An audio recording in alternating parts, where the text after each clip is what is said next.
The rain beat against the windshield as the wipers struggled to keep up, slicing through sheets of water while the man behind the wheel clenched the steering wheel tighter than necessary. His sharp jawline was shadowed with stubble, his navy hoodie damp at the shoulders. In the backseat, two small faces peeked curiously from under fluffy hoods, their wide eyes watching their father, once the face of billion-dollar headlines, now strangely quiet, dressed in worn jeans and old sneakers. He wasn't driving the sleek black Bentley this time. Instead, the three of them were crammed into a faded Corolla with a coffee stain on the ceiling. But he hadn't told the woman he was meeting anything about who he really was. Tonight, he wasn't the CEO.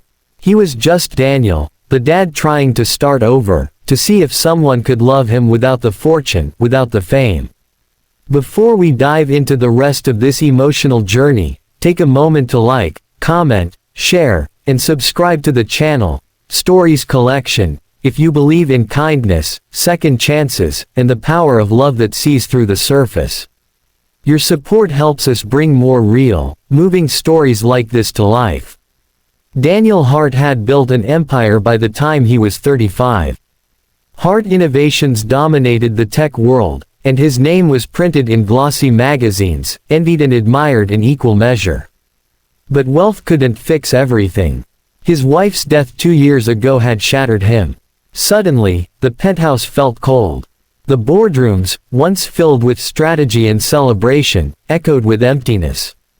All he had left that truly mattered were his 6-year-old twins, Olivia and Miles. His life narrowed to school pickups, bedtime stories, and trying not to cry in the bathroom after tucking them in. Somewhere along the way, Daniel stopped believing anyone would love him for him. Everyone seemed to see only the billionaire or the grieving widower. Never the man. That's when his assistant, Clara, suggested something crazy, a blind date through a single parents group online. No profile photos, no bios. Just a time, a place, and a name. Her name was Emily. And she'd agreed to meet at a small, cozy diner on the edge of town, the kind with flickering neon signs and coffee that always smelled like home. Daniel almost canceled 3 times. But something made him go. Maybe it was Miles asking, "Daddy, do you smile when you meet friends?" Or Olivia braiding her doll's hair and whispering, "Maybe you'll find someone nice like mommy."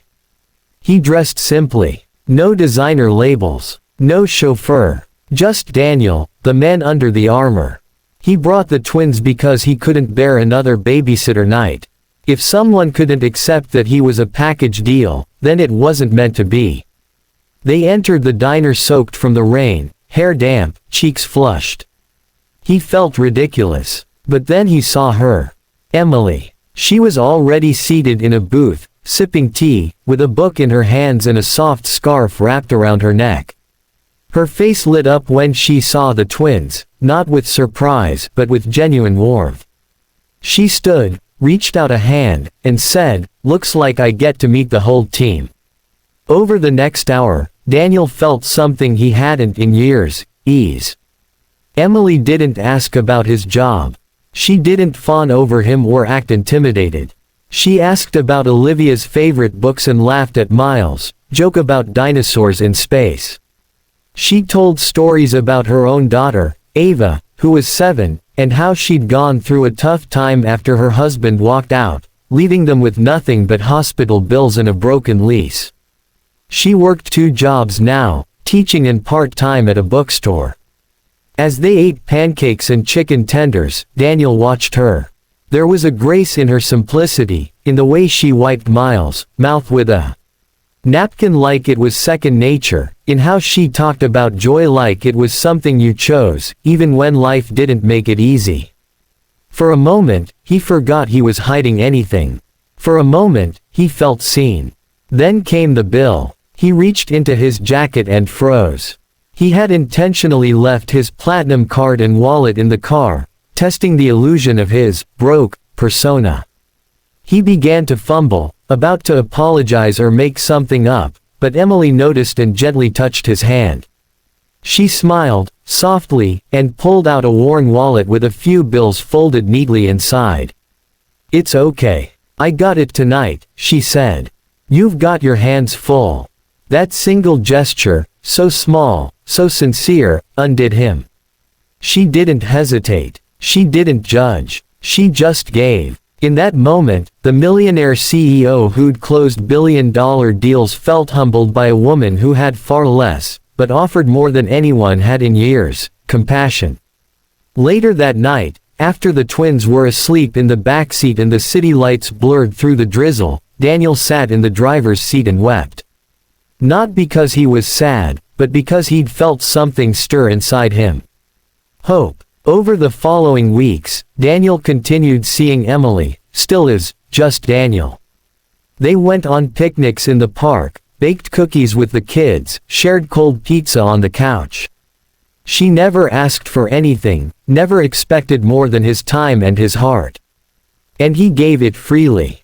He helped Ava with her science project, read bedtime stories with all three kids sprawled across the carpet, and found himself laughing more than he had in years. But the truth was still hidden. And it began to weigh on him. The more he loved her, the harder it became to keep the lie. Until the day came, 6 weeks later, when he couldn't pretend anymore. He took her to the same diner. Same booth. Only this time, he came in a suit. A quiet driver dropped him off. The twins ran ahead, and he sat across from her with trembling hands. He told her everything. The company, the money, the lie. Emily listened without interrupting. Then, tears welled in her eyes. Not from anger, but from hurt. "I didn't fall for your money," she whispered. "I fell for the man who danced in the rain with his kids. Who showed up. Who laughed like he was finally breathing again. Why didn't you trust me enough to let me in from the start?" He reached for her hand, heart pounding. "Because I didn't trust myself to believe someone could love me without all the noise." It took time to rebuild the trust. But Daniel never stopped showing up. Not as a CEO. But as the man who made pancakes from scratch. The man who braided Ava's hair before school. The man who stood beside Emily in her tiny kitchen and washed dishes while she played old jazz on her phone. Months later, they married in a garden surrounded by their 3 children. The tabloids exploded when the media discovered the identity of Daniel's mystery bride. But Emily didn't care. She was never in it for the wealth. She had chosen love in its rawest form, before the glamour, before the fortune. And Daniel knew that, in a world where everyone wanted something from him, she had given him something priceless: belief. If this story touched your heart, please like, comment, share, and subscribe to Stories Collection. Your love and support helps us bring more inspiring and heartfelt stories like this one to screens around the world. Special request: tell us in the comments, what would you have done if you were in Emily's shoes? Of course, here's the continuation and deeper emotional unfolding of the story, written in the same immersive, cinematic style with long, heartfelt paragraphs. It builds further into the emotional arc and brings the story to its inspirational close. Emily's life didn't change overnight after that confession, but something deeper shifted between them. The veil of mystery was gone. There were no more secrets. And instead of feeling intimidated by Daniel's wealth or status, she began to admire how gently he carried it. He didn't flaunt it. He used it. Quietly. Purposefully. Like when he offered to cover Ava's dental surgery after months of Emily saving up. He didn't make it a gesture of charity, but of family. Like when he helped renovate the bookstore where she worked part-time, keeping it alive in a struggling neighborhood. Not as a corporate investment, but as a gift to a woman who had once offered to pay a stranger's dinner bill. She never asked for those things. But he gave them because love, he had learned, wasn't about proving anything, it was about presence, patience, and trust. Emily had been independent for so long that accepting help was difficult. But Daniel never pushed. He only offered. And slowly, she began to let him in. Into the small routines, the unspoken worries, the late-night fears of not being enough. He saw all of her, the strong single mother, the once broken woman trying to heal, the quiet strength behind tired eyes, and loved her more each day. Not for her perfection, but for her perseverance. The children adjusted faster than the adults. Olivia and Ava became inseparable, building pillow forts and choreographing dance routines in the living room. Miles, who once hardly spoke to strangers, began calling Emily, Mama M, without anyone asking him to. There were still messy days, tantrums and exhaustion, moments where they questioned how two broken families could fit into one whole. But the love was real. And it was enough. Daniel's world of luxury, the mansions, the cars, the gala invitations, was always there. But Emily grounded him. They still chose the diner over fine dining most nights. She made him volunteer at the local shelter on weekends with the kids. He never resisted. Because those were the places where he felt most like the man he wanted to be. Not the billionaire, not the headline, but the father, the husband, the human being whose heart had been pulled from the rubble. One Christmas Eve, almost a year after their first meeting, Daniel stood in front of a small gathering at a children's charity benefit that Emily had helped organize. Cameras were flashing, reporters were whispering, but he ignored all of them and instead looked at the crowd of ordinary families who had come not for his name, but for the hope the evening brought. He held Emily's hand as he announced the launch of a new foundation, not under the Heart Innovations name, but named after his late wife and Emily's late father, both of whom had taught them to give even when there was little left to give. The room went quiet. Many cried. Emily squeezed his hand, proud of the man he'd become, of the man she had helped him remember he always was.